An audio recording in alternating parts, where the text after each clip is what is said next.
welcome back to my channel, or if you're new here, hi, my name is Nicole and I am a part-time reseller on POSHMARK, and today I want to talk about mistakes that you should avoid making on POSHMARK. These are things that are really going to make a big difference, and I'm actually making this video because I actually had one of these things happen to me this past week, and so I just figured these are things that could help you so you don't have any issues. So definitely keep watching to make sure that you don't do any of these things on POSHMARK, and make sure that you're subscribed so you don't miss any other future reselling videos that I do here on this channel.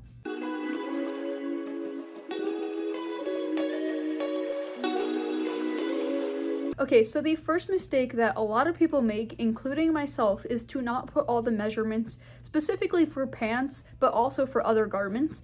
So this is so important, and I actually had an incident this past week, and basically I had put that the length of the pants was 34, and apparently the buyer took that as the inseam measurement length, and I guess I didn't put the inseam. I normally do put the inseam measurement as well. I put the waist measurement and then the length and the inseam, and the buyer said that, you know, I didn't mention that they were cropped, and she thought the length was 34, but really the length was 27. And upon looking at her photos, she was measuring the inseam and I was measuring the length from top to bottom, and so she thought that the length was inseam. So it's very important to make sure that you are very thorough with your measurements and make sure that you're careful with how you're measuring things. If you're going to take photos and use those measurements, it's important to lay the tape measure out so the person can see exactly what you're talking about, because for me, like I said, I just put that the length was a certain amount, and to her that was the inseam measurement. And if you're not going to lay out the measurements in the pictures, then it's really important to specify in the description what length means, what inseam means, just in case, because each person has a different definition of what these things mean. And so she actually ended up opening a case, and I think POSHMARK is going to actually go through with the return. And so unfortunately for me, that's like something I had to deal with. And so I actually, as soon as that happened, I went through and started adding all measurements to all of my pants and my jeans and everything that I have listed.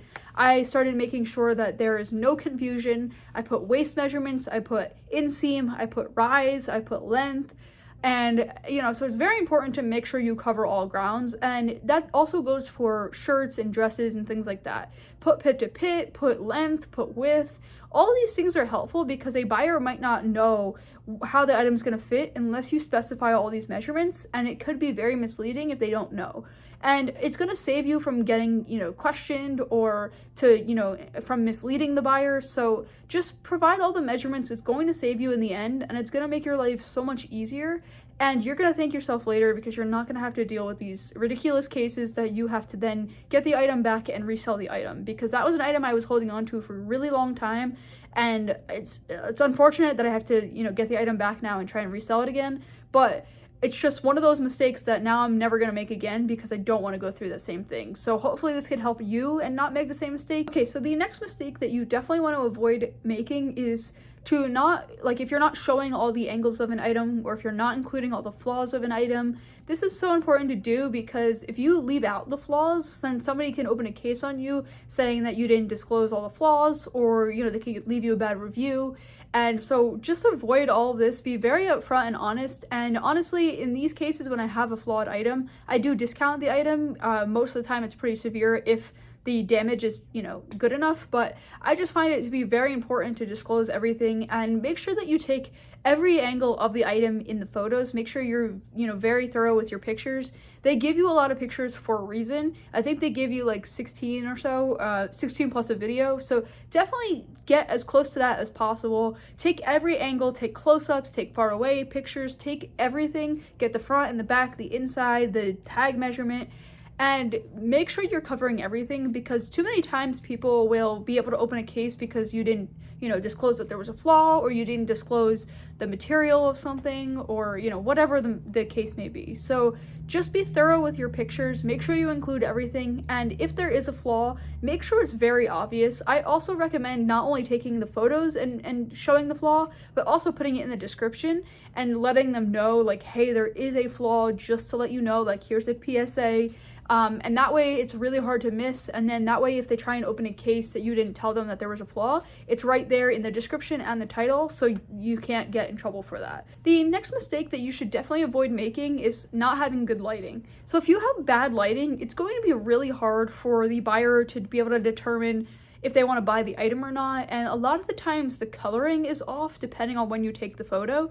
So I actually have plenty of examples in my closet of items that I sold a long time ago or that I listed a long time ago, and the coloring is just really bad because I took them in bad lighting. And really, the lighting goes such a long way, because if you have like shadows going on, or if you have, or if it's really dark and you can't tell what the color is, people are not going to want to buy the item if they're not really sure. And also, it's kind of misleading, because if it looks one way in the picture and it's really another way, that's like somebody can, open a case for that. So just make sure you have good lighting at all costs. I always recommend taking your pictures in complete daylight and sun, natural light. I think that works best, but I know not everyone can do that, and I know it's not always sunny everywhere. And in fact, for me, most of the time it's not, because I live in New Jersey where it rains a lot. So definitely what I end up doing is I try and stack up on the days where it is raining. But if you can't do natural lighting, that's okay. You can use a ring light, you can use a professional light. There are many options that you have, and you could,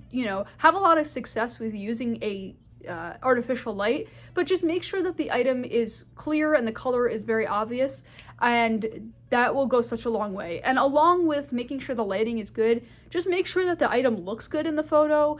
I know that sounds pretty obvious, but a lot of the times, like the way that the item is hung on a hanger or hung on a mannequin, it kind of looks weird. There's like some weird shadows going on. So I recommend trying to make the item look as good as possible on the mannequin or the hanger, and that's going to go such a long way, and it's going to make a big difference on your listings. And the final mistake that you want to avoid making, which may sound really obvious, but you'd be surprised how many times I see this happen, is putting the wrong size like in the listing or in the description or anything like that. So this I've actually seen several times where people have put the wrong size like in either the tag or in the description, or like they'll put one size in the pictures but then they'll put one size in the description, or they'll just completely put the wrong size.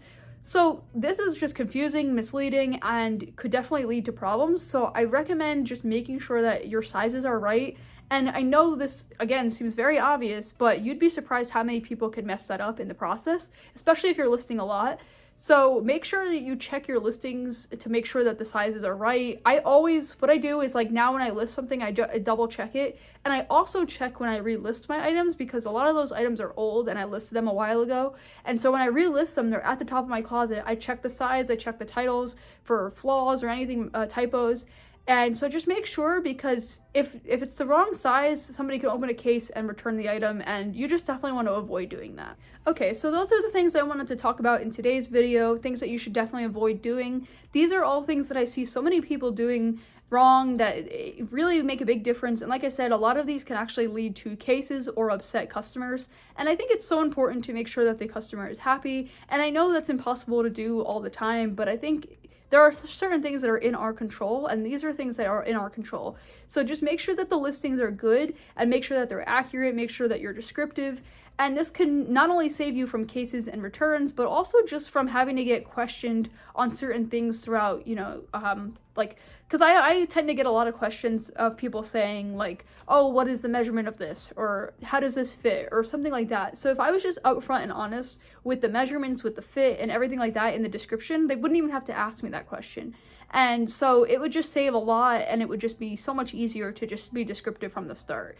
So I recommend being as descriptive as you can. Take that extra time to make your listings good. I know it takes a lot of time, and I know it may seem tedious, and it may seem like the measurements are not needed, but in the end, it will save you from having a case or a bad situation. And so if we could do anything to save ourselves, I think this is like the first step, to just make sure the listings are good.